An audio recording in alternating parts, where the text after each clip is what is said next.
called by God and stay at the pool. God will not deliver you for you to stay where you are. He says, pick up your bed and move on. If you got to go somewhere now.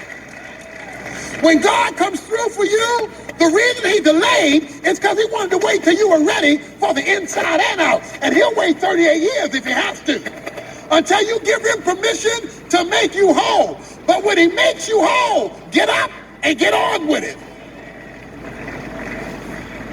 It's a very beautiful story about a beautiful lady. Her name is Cinderella.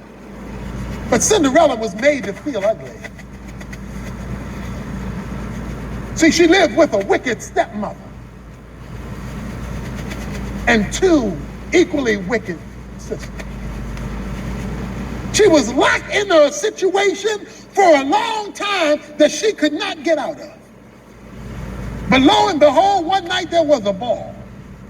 And through a series of miraculous interventions, she was transported to the ball in a chariot. And there she met a prince. The prince saw Cinderella and loved her. But the problem in the story, as you know, is that the clock struck midnight.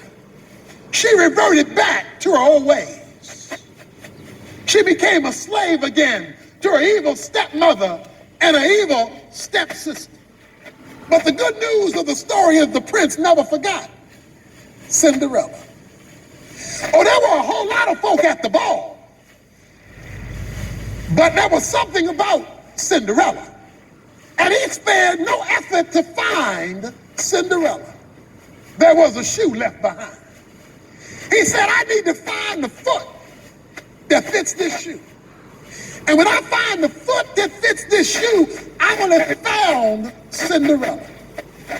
The prince goes from house to house, trying the shoe on because he wants to get to the person to whom the shoe fits.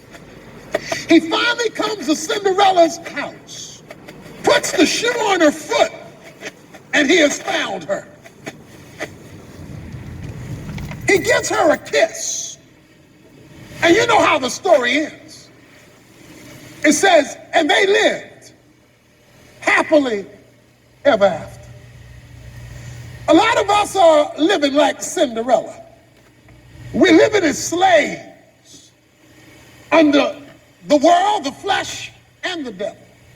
Maybe a few years ago you met the Prince of Peace. And he saved you, but you done gone back to living at the midnight hour with that devil and his two daughters.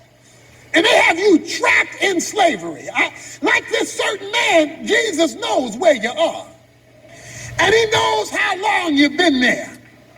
When he comes knocking on your door with those slippers, letting you know he wants to get you up out of here.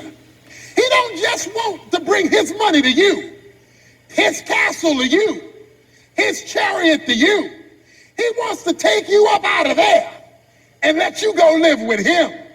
He wants to remove you from those premises and give you a brand new place to live. He wants to show you your new position, your new glory, your new hope. He wants to get you out of that slavery. He just doesn't want to buy you a new dress, buy you a new coat, buy you a new car. He wants to give you a new life. Suppose Cinderella said, look, Prince, I like you, Prince. I want your money. I want your chariot. I want your castle. I want your title. But I don't want to commit myself to you. I'm sure Prince would have found somebody else, because he wanted to find somebody who he could love, not just somebody who he could be used by. A lot of us haven't had our blessing to come through because we want to use God. We don't want God. God wants us to want him so that he can make us whole, so that when we connect, he can say, happily ever after, because he's made us whole.